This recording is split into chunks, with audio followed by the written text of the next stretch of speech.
देखिए हर खबर यहीं पर। सब्सक्राइब कीजिए TV9 भारतवर्ष। नलिन कोहली काफ़ी देर से अपनी बारी का इंतजार कर रहे हैं। नलिन जी, एक सवाल मैं आपसे वो पूछ रहा हूं जो शायद कुछ दिनों बाद आपसे आपको जिसका जवाब देना पड़ेगा।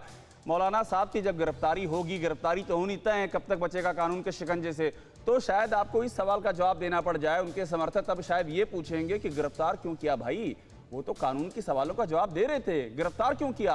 आज जो ये कह रहे हैं कि पुलिस ढूंढ नहीं पा रही है, नलिन कोहली साहब कल यही आपसे पूछेंगे कि गिरफ्तार क्यों कर लिया।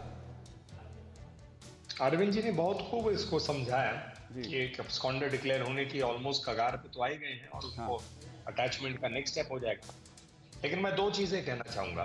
मैं बड़ा हैरान हूं कि जो लोग अपने आप को इस्लामिक स्कॉलर कहते हैं, आपके पैनल पे किस प्रकार की भाषा बोलते हैं। हर चीज में उनको आरएसएस, अब ये सज्जन जो है इनको हर चीज में प्रधानमंत्री मोदी दिखते, आरएसएस दिखते हैं। क्या आरएसएस और प्रधानमंत्री मोदी थे जब मरकज के लोग जाकर थूक रहे थे, महिलाओं के सामने नग्न हो रहे थे, जो पथराव कर रहे थे, जो मतलब नमाज अदा करने के लिए जबरदस्ती मस्जिदों में जा रहे थे, जब बाकी मस्जिद बंद हैं और मक्का मदीना तक बंद है। अरे बंद करिए ये।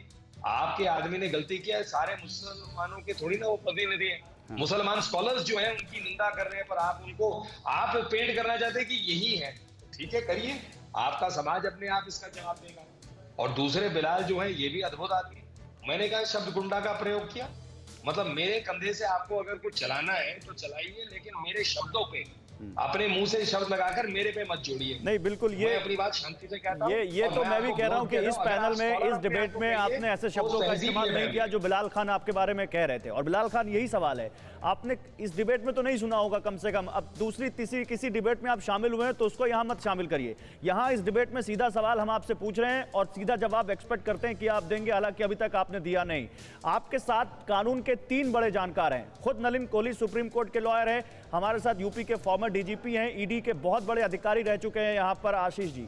अब तीनों जब ये कह रहे हैं कि ये सारी परिस्थितियां ये पूरी तरह तय करती हैं कि मौलाना साद सवालों के घेरे में है, मौलाना साद की गिरफ्तारी तक हो सकती है, तो भाई आप लोग फिर क्यों बचा रहे हैं उसको, जबकि जमात के मुखिया जब वो कैसे बने इस पर भी बहुत गंभीर आरोप है मौलाना साद पर। चाहे वो 2014 का मामला हो जब वो मुखिया चुने गए, चाहे 2016 का मामला हो जब मेवात से लोगों को बुलाया गया, ये जानकारी भी पब्लिक डोमेन में है, लोगों को पिटवाया तक गया।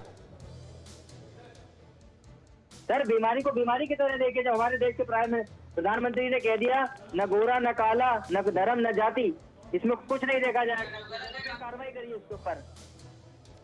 अरे तो कार्रवाई के लिए फिर आप ही लोग तो आ जाते हैं ना सामने की कार्रवाई क्यों हो रही है। अच्छा, आप मानते हैं कि मौलाना साद पर कार्रवाई होनी चाहिए? के लिए आ रहे, एक ही नैरेटिव नहीं चलेगा सर देश में। इन्होंने थोड़ी लॉकडाउन का पालन तोड़ा है। आप जब बताया गया था पुलिस प्रशासन को, जब करीब में है निजामुद्दीन एसएचओ को बताया गया, एसडीएम को बताया गया, वहां से मामला बहुत आगे आ गया है। अब मामला आ गया विदेशों से फंडिंग का साहब। अब तो मामला बिलाल खान क्या बात कर रहे हैं आप, क्या बात कर रहे हैं शराफुद्दीन साहब, वो निजामुद्दीन मरकज से जुड़े हुए थे, उनका गुनाह ये। रुक जाइए बिलाल खान, रुक जाइए। आपने बोल दी अपनी बात, आपने अपनी बात बोल दी और आपकी बात मेरे समझ में आ गई और मैंने उसे पकड़ भी लिया। फिक्र आपकी, सोमवार से शुक्रवार रात 9 बजे सिर्फ TV9 भारतवर्ष पर।